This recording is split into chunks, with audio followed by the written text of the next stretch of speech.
Olá pessoal, hoje a nossa aula é de geometria e nós vamos falar de poliedros. Figuras estas que nós encontramos em diversas construções do ser humano, seja em objetos, brinquedos, caixas, edifícios. Então, o ser humano usa muito os poliedros em suas construções e é importante para a gente estudar um pouco sobre eles. Vamos ver, por exemplo, alguns lugares interessantes de se ver por conta da sua forma diferenciada que chama a atenção, como por exemplo esse aquário lá nos Estados Unidos, no Texas, que tem a forma de uma pirâmide, ou essa biblioteca lá na Bielorrússia, que tem um formato de um poliedro, como vocês podem ver, um tanto diferente, não é nenhum que a gente saiba nomear assim de cara, mas que tem um formato bem peculiar, bem interessante de ver. Ou como, por exemplo, o Centro da Justiça lá em Manchester, na Inglaterra, que lembra vários poliedros ali acoplados de uma forma bem diferente, interessante da gente ver. Ou como o Museu do Louvre, em Paris, na França, que tem a forma de uma pirâmide, também a sua entrada, a entrada do museu tem essa forma aí de pirâmide.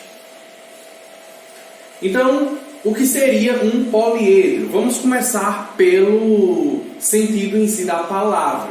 A gente tem uma palavra aqui que origina de duas palavras gregas, de origem grega. A gente tem a parte poli, que significa muito, muitas. E a gente tem a parte edro, que vem do grego edra, que significa faces. Então, o nome em si significa muitas faces, ou seja, é uma figura que tem muitas faces. Isso é o que significa o nome de poliedro. Os poliedros são definidos como sólidos, objetos que são limitados por superfícies planas e poligonais.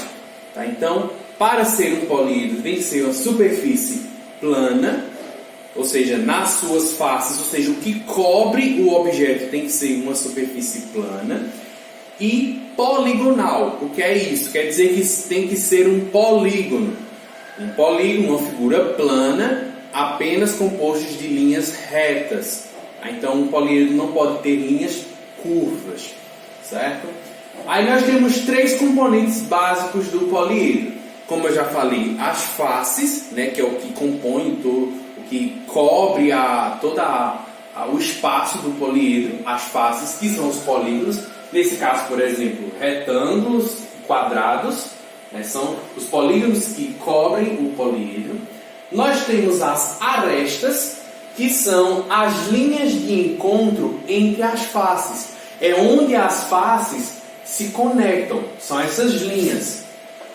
Essas linhas entre uma face e outra é o que a gente chama de aresta. E temos os vértices, que são os pontos de encontro das arestas. Ou seja, onde as arestas se conectam, esses pontinhos aqui, é o que a gente chama de vértice. Tá? Então são as pontas do poliedro. Nós vamos classificar os poliedros sempre de acordo com a quantidade de faces que ele possui. É tudo sobre as faces, a quantidade de faces, às vezes o formato das faces. Então, nós vamos classificar os poliedros verificando quantas faces ele possui e dando o nome de acordo com essa quantidade. Então, o menor número de faces possível em um poliedro é de 4. A gente nunca vai ter um poliedro com 3, 2 ou uma face. A gente não consegue nem imaginar um poliedro que tenha menos de 4 faces. Não fecha o espaço. Então, o menor número é de 4 faces. E aí, esse poliedro que tem 4 faces, nós damos a ele o nome de tetraedro. Observem que o tetra significa 4. Então, e o edro, a gente sabe, viu agora há pouco, que significa faces. Então, tetra é 4. Então, tetraedro é 4 faces. Se aumentarmos para 5. Bom, o que significa 5? É o penta. Então, é o pentaedro. Penta é 5, edro é face. E assim por diante. 6, hexaedro. 7, heptaedro. 8, octaedro. 9, eneaedro. Enea significa 9. O 10 é o deca, né? Então decaedro. E a partir do 10 até chegar no 19, você aumenta o prefixo no deca. Então, para o 11, você vai ficar com o 1 deca. É 11. 1 deca. 1, 10. 11. Aí, 1 decaedro. Para o 12, dó, né? 1 dó, que é 2. Deca, que é 10. Então, dó deca é 12. E assim continua. Trideca, tetradeca, pentadeca e assim por diante. Aqui até o 20, né, que é o icosaedro, né, que é um dos que tem mais faces e que é mais comum de aparecer, que no caso é o de 20 faces, é o icosa. Tá? Então, icosaedro de 20 faces e assim por diante. A gente pode ter aí outras classificações, as mais comuns é pelo menos até o de 20 faces. É mais comum da gente ver em problemas e é importante da gente saber essa classificação. Bom, nós vamos falar aqui sobre poliedros convexos e não convexos, e aí vale relembrar essa definição de convexo e não convexo para os polígonos, para a gente fazer essa associação. Quando a gente fala em polígonos convexos, polígonos, figuras planas, fechadas, com linhas retas, né? Quando a gente fala em polígonos convexos, são polígonos que você pode marcar 2 pontos em qualquer lugar da sua superfície e a ligação entre esses 2 pontos sempre vai estar dentro da figura. Então, é uma figura rodeada, fechadazinha.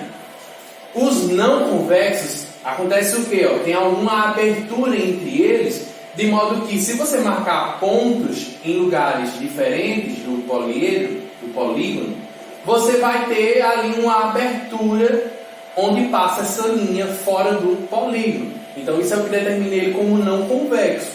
Tá? Então convexo, fechadinho, redondinho, né?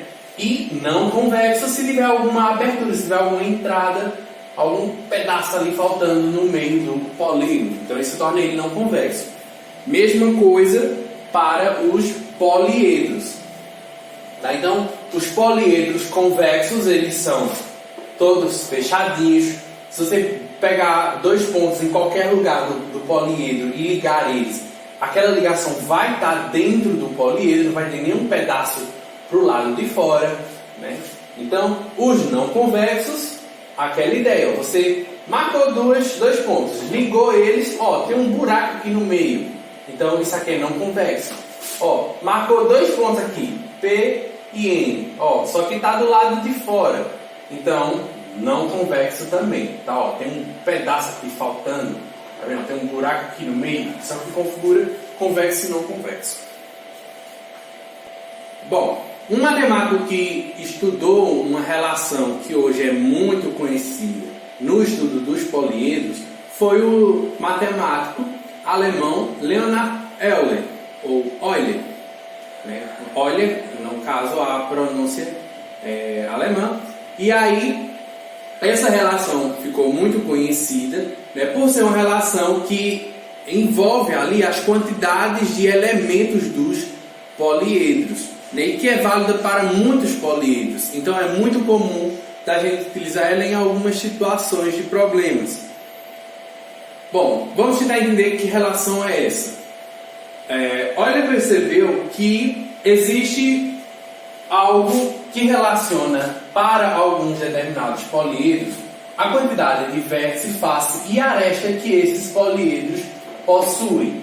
Tá? Então, essa relação é válida, por exemplo, para esses 3 poliedros, que são poliedros bem diferentes, com quantidades de vértice, face e aresta bem diferentes, mas existe uma mesma relação. Observem como é que essa relação se aplica àquilo.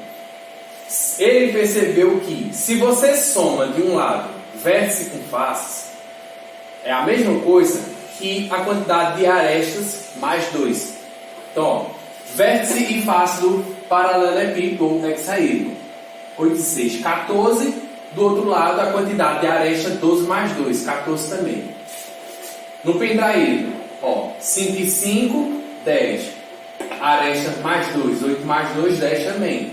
No dodecaedro, 20 e 12, 32. Do outro lado, as arestas são 30. Com mais 2 também dá 32. Então, é uma relaçãozinha que a gente pode representar dessa forma. O vértice mais face é igual a aresta mais 2. Anotem aí essa forma, certo? Então, às vezes, alguns livros ou alguns professores trabalham com essa fórmula assim também. Ó. Se vocês forem pesquisar em outro local, vocês podem ver ela assim também. Ó, eles pegam esse A que está positivo, passam para o outro lado e fica negativo. Mas é a mesma fórmula. V mais F menos A é igual a 2. Também é válida, certo? É a mesma coisa.